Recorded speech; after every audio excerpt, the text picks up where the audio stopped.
YS Jaganmohan Reddy CM అయ్యే వరకు ప్రతి కార్యకర్త కూడా సైనికుడిలా పనిచేయాలంటున్నారు వైఎస్ఆర్ అభిమానులు.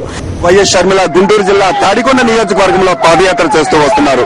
రాజన్న రాజ్యం వస్తే ఏ పథకాలు అమలవుతాయని ఆశాభావం వ్యక్తం చేస్తున్నటువంటి సామాన్యులంతా కూడాను ఆ ఫ్లెక్సీల రూపంలో వాళ్ళ తాలూకా అభిప్రాయాలను వాళ్ళు చెప్తున్నారు.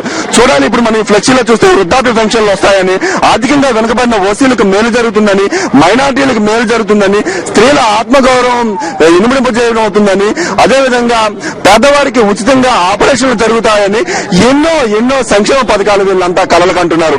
ఏ సంక్షేమ పథకాలు రావాలని ఏ విధంగా వీళ్ళు ఆశపడుతున్నారనేది ఇప్పుడు మనం గణేష్ పేటలో ఉన్నాం. ఇక్కడ ఈ గ్రామస్తులనే మనం కనుక్కొని వీళ్ళ తాలూకు ఆశాభావం ఏంటనేది తెలుసుకున్నాం. చెప్పండి, ఈ రోజున మీరు షర్మిలమ్మకి ఈ విధంగా ఈ పథకాలు ఫ్లెక్సీలతో మీరు ఇన్వైట్ చేస్తున్నారు, దీని వెనుకున్నటువంటి కారణం ఏంటి?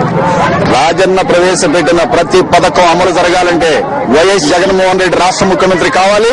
జగన్మోహన్ రెడ్డికి అండగా నిలబడతాం. ఖచ్చితంగా ఈ రాష్ట్ర ప్రభుత్వాన్ని గద్దె దించుతాం.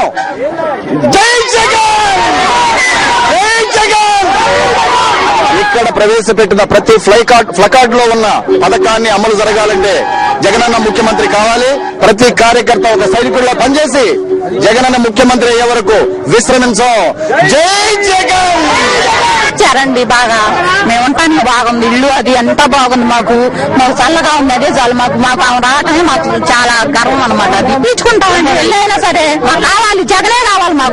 మాకు వేరే ప్రభుత్వం మాకు అవసరం లేదు. మాకు జగనే కావాలండి. అది ముఖ్యంగా తెలుగువారి ఆత్మగౌరవం ఢిల్లీ స్థాయికి నిలబడాలంటే ఖచ్చితంగా మనందరం జగన్మోహన్ రెడ్డి గారికి అండగా నిలుద్దాం. జగన్మోహన్ రెడ్డి సీఎం చేద్దామని. జై జగన్.